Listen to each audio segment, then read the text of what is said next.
पटना का hot seat Bankipur विधानसभा उपचुनाव अब समाप्त हो चुका है। अब जो होना था बांकीपुर में हो गया है, लेकिन अब सबसे बड़ा सवाल उठता है कि बांकीपुर उपचुनाव में एग्जिट पोल के अनुसार किस पार्टी को कितना परसेंट वोट मिला है, कौन सी पार्टी जीतने वाली है और क्या सच में बीजेपी का किला ढहने वाला है। विभिन्न एजेंसियों के अनुसार बांकीपुर उपचुनाव का एग्जिट पोल सामने आया है। उन आंकड़ों के अनुसार आप स्वयं अनुमान लगा सकते हैं कि किस पार्टी की जीत होने वाली है और किसका किला ढहने वाला है। सभी एजेंसियों के आंकड़ों को यदि देखा जाए तो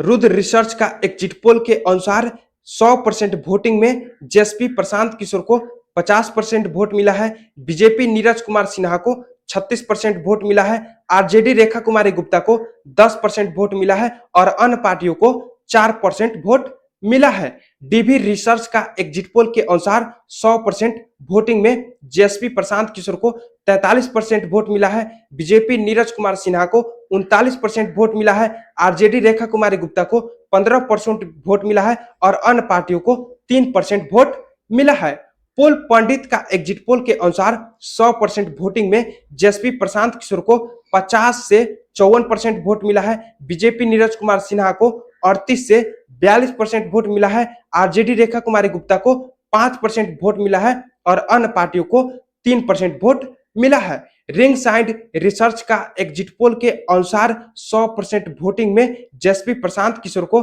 40% से 45% वोट मिला है, बीजेपी नीरज कुमार सिन्हा को 38% से 43% वोट मिला है, आरजेडी रेखा कुमारी गुप्ता को 8% से लेकर 13% वोट मिला है और अन्य पार्टियों को 1% से लेकर 6% वोट मिला है। और यदि इन सभी एजेंसियों के आंकड़े को मिलाकर देखा जाए तो प्रशांत किशोर को 100% वोटिंग में से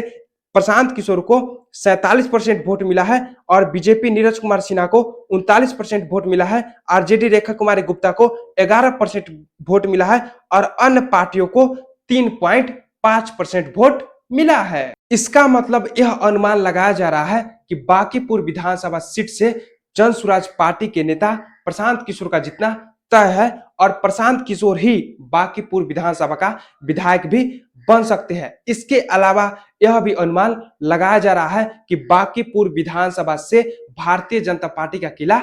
ढह सकता है। हालांकि इसका पूरा फैसला 3 अगस्त को होगा, क्योंकि 3 अगस्त को ही वोटिंग की गिनती होगी और 3 अगस्त को ही मालूम चलेगा कि कौन सी पार्टी जीतने वाला है। क्योंकि केवल एग्जिट पोल के अनुसार यह अनुमान नहीं लगाया जा सकता है कि किस पार्टी की जीत होने वाली है, क्योंकि कई बार एग्जिट पोल गलत साबित भी हुआ है। आशा है कि आप इस एग्जिट पोल को समझ गए होंगे और आपको मालूम चल गया होगा एग्जिट पोल के अनुसार कि बांकीपुर में किस पार्टी की जीत होने वाली है। यदि आपको भी लगता है कि बांकीपुर विधानसभा सीट से जन स्वराज पार्टी का जीतना तय है तो कमेंट में जन स्वराज लिखो, वरना यदि आपको लगता है कि बांकीपुर विधानसभा सीट से किसी अन्य पार्टी की जीत होने वाली है तो कमेंट में उस पार्टी का नाम जरूर लिखना।